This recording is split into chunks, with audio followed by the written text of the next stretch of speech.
Okay, everybody, so today we are back continuing on with the Armenian Genocide, and today we are going to get into the steps of the actual genocide, getting it to the point where these horrible, horrible events are going to be carried out. And of course, in 1914, we have the outbreak of World War I, in which the Ottoman Empire will be involved, and it's underneath this guise that the Armenian Genocide will be carried out. Now, really, there are three guys that are very important to understand here. The three Pashas. Pasha is a title. Mehmet Talaat Pasha, Ismail Enver Pasha, who just goes by Enver, and Ahmed Jamal Pasha, who goes by Shamal or Samal. These three men were really the main drivers of the genocide. They organize it, they carry it out. We have a variety of different resources that show us that that is indeed what happens. Those are their positions, so these are the guys that we need to know. And also, they're basically running the Ottoman Empire during the war. Yes, the Sultan was there, but it's those three men that are truly in charge. And so first we have to set the stage. So early on in 1914, the Ottomans are taking huge losses on the Russian front. And this is when we start to go after the Ottomans. Minister of War Enver Pasha blames the Armenians for the losses and also accuses them of aiding the Russians in battle. Much of the leadership then calls for a jihad against Christians within the empire. So not good.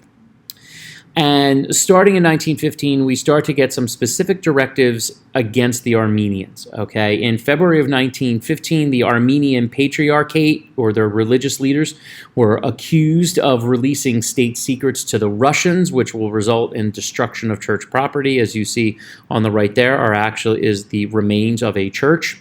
And then ethnic Armenians, shortly after that, are removed from the army and assigned labor battalions. This is basically forced/slave labor. And many times after the project that they were assigned to was done, those soldiers would then be executed. So now we are really starting to get into this kind of organized attack, which is the hallmark of a genocide. However, it doesn't necessarily always end bad, although there'll be some struggles. The defense of Van. Van, as you see here, is a city which is next to Lake Van, and this was an area of high Armenian population. And the leader in Van, the Ottoman leader in Van, of the province, demands that there are 4,000 soldiers provided for conscription. The people of Van immediately don't trust this. They feel that the Ottomans are basically just trying to take all of the able-bodied men from Van and then kill them separately and then come and kill everybody in Van. Killings actually start to begin. We have evidence of, individuals being kidnapped and killed. The Ottomans, or not the Ottomans, I'm sorry, the Armenians then say, hey, to try to placate them a little bit, they'll offer them 500 men. And the governor basically then declares them to be in rebellion. And we have this quote, I shall kill every Christian man, woman, and pointing to his knee, every child up to here. And in April of 1915, the siege of the city begins. The Armenians hold out remarkably for months, and actually later in 1915, the Russians are able to advance down into this area and actually rescue them.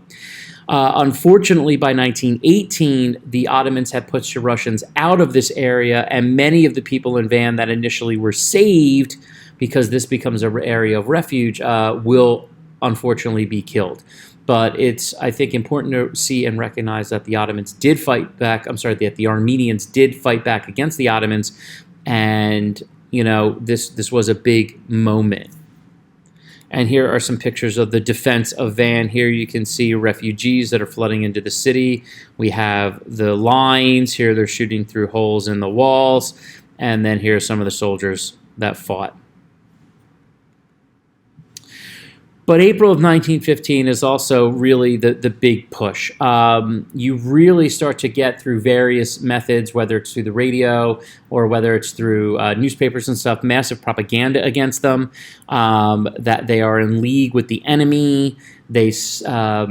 That they, being the Armenians, it is quote unquote leaked out that evidently there was a conspiracy for the Armenians to take over Istanbul, to rename it Constantinople, that they are going to try to take over the Dardanelles to give the enemy access from the Black Sea into the Mediterranean, and it's just terrible. What we do know, however, is on April 23rd and 25th, 23rd and 24th, so it's the nighttime of the 23rd and the early morning of the 24th, we have something known as Red Sunday. Traditionally, this is what is marking the anniversary or the beginning of the genocide, something known as Red Sunday. 250 Armenian intellectuals and community leaders are rounded up and jailed. And this is a concerted effort to begin to take out the Armenian leadership. Most of these men would be killed. We know that this was ordered by the leader, Talaat Pasha, and that it's just, this is where it's all kind of beginning. And now we have the organization. The deportations begin. What you have is, again, false information about the Armenians causing riots and massacres all over the country. And Mehmet Talaat Pasha, as you see here, requests that a measure to deport Armenians to other places be put forth. He uses Van actually as an example, of course, as a rebellion, not as what truly happened. He initially requested to start in the Caucasus, a war zone, and after he gets approval for that, he'll then expand it to all of the Ottoman Empire. And in May of 1915, the temporary law of deportation is passed, and they can remove now anyone they felt was a threat to national security. And this basically begins deportations and the killing of Armenians and the seizing of property. And so in some ways you could also see this as one of the first big steps. Here is an example of a map that shows where people were being deported to, the location of major camps. I'm going to be talking about that. So as you can see here, a very sophisticated, organized attack on the people. And here is an example of one of the cars that they would be getting jammed into. Now, interestingly enough, and this is going to be very important, this was covered. The New York Times actually had reporters over covering the war and were able to get lots of sources from inside.